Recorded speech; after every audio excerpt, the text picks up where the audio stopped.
God bless you, and welcome to another episode of God at Work.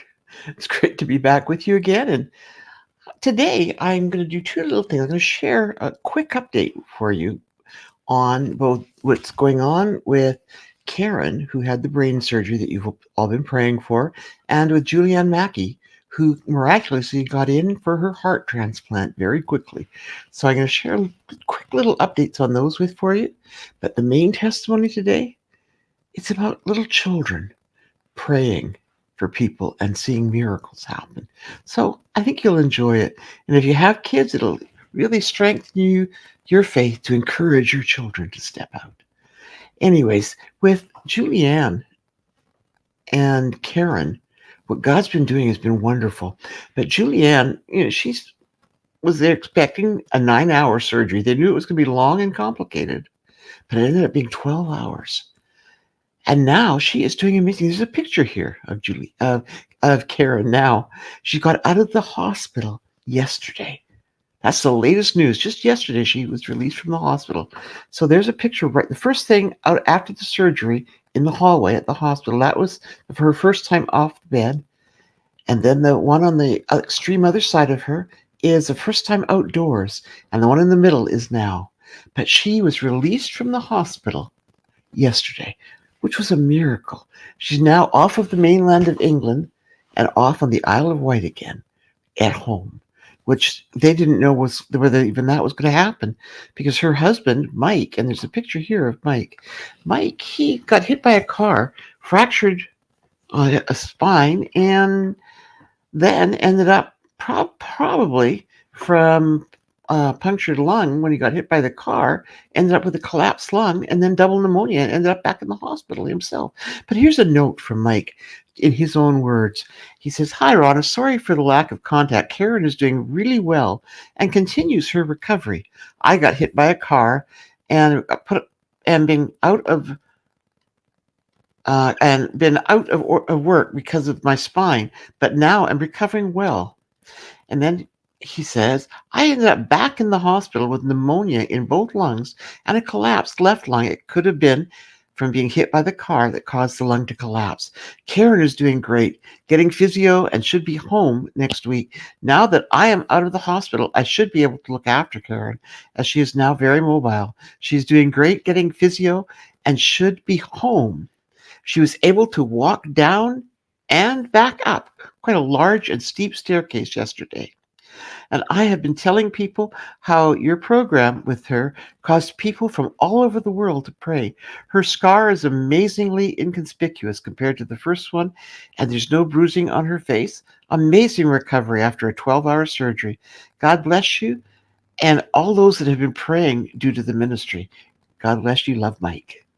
So that came from Mike. And as I said, we got the latest update. She just got released from the hospital just yesterday and arrived back on the Isle of Wight, Tuesday, June 18th, just over a month and 10 days from her initial surgery, which is a miracle, considering the last, when they first looked at it a few months ago, the possibility of operating, all the hospitals said there was no way, they couldn't even attempt. But this time, according to her surgery, it was either give it a try or there was nothing left. So they did the surgery and she's doing well. And then Julianne, who you've been praying for a heart transplant, she got the heart transplant in a miraculous time, because normally it could take months. But here's her own story telling what's been going on. This is Julianne Mackey.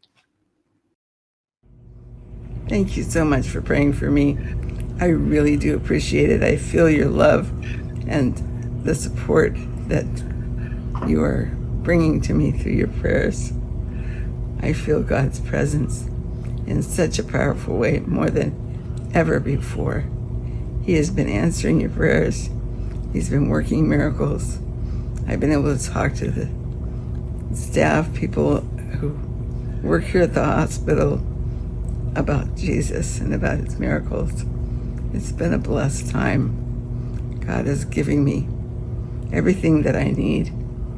I need more strength. I need my blood pressure to remain stable when I try to work out or when I take a walk. But every single step along the way, God is faithful. Thank you again so much for praying for me. So that's Julianne's own words about the miracles God's been doing. And hearing these two stories really reminds me of the little chorus that we do once in a while called He's a Miracle Working God. So Jerry's going to slip that in here so we can hear and be reminded of the miracle working God that we're serving. And then I'll go into the short clip of what I'm going to talk about today. Jerry?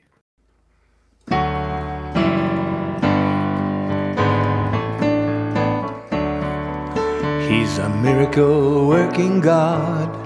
He's a miracle working God. He's the Alpha and the Omega. He's a miracle working God. He's a miracle working God. He's a miracle working God. He's the Alpha and the Omega. He's the miracle working God. He's a miracle working God. He's a miracle working God. He's the Alpha and the Omega. He's a miracle working God. He's a miracle working God. He's a miracle working God. He's the Alpha and the Omega. He's a miracle working God. He's the Alpha and the Omega. He's a miracle working God. He is a miracle working God, the one that does all things however He chooses, when He chooses, in His way. But I noticed with my children, when they were very, very young, all three of them showed a lot of compassion toward people. There's a picture here of all three of them when the youngest was a brand newborn, and Carl, my son, he could not, even if he heard his little sister crying or wanting something, he was right. He was just 1 year old, and he was over there comforting her, doing whatever he could to help. And so later on, they kept growing up, and they all had so much compassion. When we had the church had an outreach to the homeless and the addicts, and they were all in there helping, serving the food and taking care, and they were more comfortable talking with a lot of the people than most of the adults in the church. And they'd walk up, they didn't see them as somebody that was homeless, or they didn't see them as somebody that was an addict. They saw them as a human being needing the love of Jesus. And that's how they treated them. And then as they kept growing, it kept growing in them. And they, right up until now, all of them, well, Michelle and Carl are so full of compassion. I just love watching it come through them and the faith that they have to see God work and things take place. There's a picture of them when I was going through this, Carl and Michelle, when I was going through the chemo and the leukemia. I was out of the hospital, a couple of times for a couple of breaks, and there they were. They were just so loving and so, Mom, what can we do for you? Yeah, you don't see teenagers wanting to take their mother with them to the mall or to a movie with their friends, but they constantly didn't want to leave me aside. They didn't want to leave me by myself. They didn't want to leave me unattended. And they just did whatever they could to help, to make things more comfortable. But there was one day when they were about 4, 5, 6, somewhere in there, the two youngest ones, and we were in a pharmacy. And I was picking up some things that we did in the pharmacy, and they were hanging around the candy counter, of course. And then they saw a man sitting in a wheelchair. And he was in a wheelchair, and he had an oxygen mask on him. There's a picture here. It sort of really does look like the man. It wasn't him, but it looks like him. And he had actually a very similar shirt on.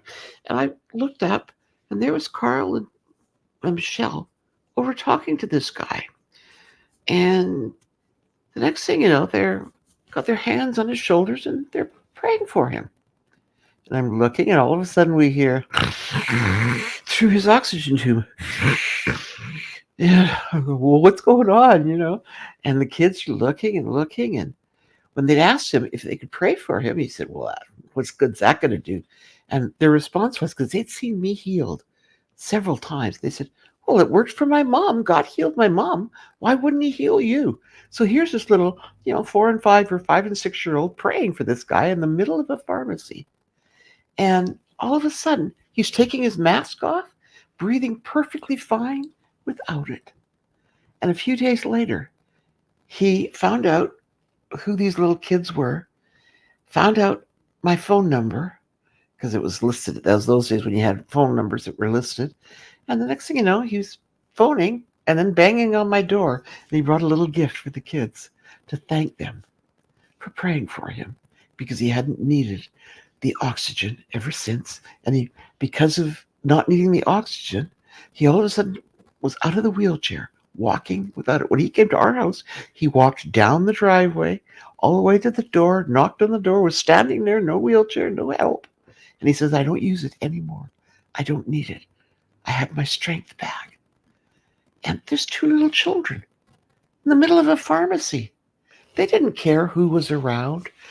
They had the faith to know that God heals. They believed and acted accordingly. It's, the scripture tells us very clearly in book of Matthew, chapter 18, the first 5 verses, it says, about that time, the disciples came to Jesus and asked, who is greatest in the kingdom of heaven? And Jesus called a little child to him and put the child among them. And then he said, I tell you the truth, unless you turn from your sins and become like little children, you will never get into the kingdom of heaven. So anyone who becomes as humble as this little child is the greatest in the kingdom of heaven. And anyone who welcomes a little child like this on my behalf is welcoming me. Little children, they don't look as people in the world look at situations and at people. They look through the eyes of Jesus, of what they've learned. And if you and I as parents, that's what we teach them. Yes, God can heal. Yes, you can have the faith to believe that and not doubt. And believe me, watching a little child pray with such exuberance, not doubting, but believing, because that's what the word says. They're not told, that's not possible, that can't happen. They believe what they're taught. They believe what the word said and see miracles happen. Been in conferences in several places around the world where little children have stood up prophesying, praying for the sick, seeing people healed all over the room, because they believe. They have the faith. And that's what we need, is faith, like a little child, to believe and push forth, believing, knowing that God is able, because he's a miracle working God. Jerry, could we do that one more time? He's a miracle working God, please.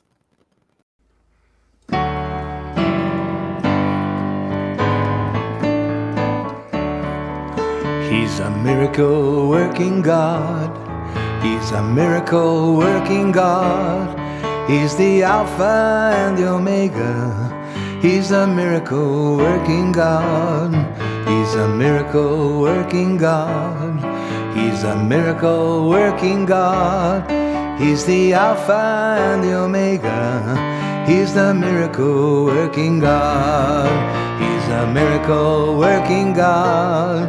He's a miracle working God. He's the Alpha and the Omega. He's a miracle working God. He's a miracle working God.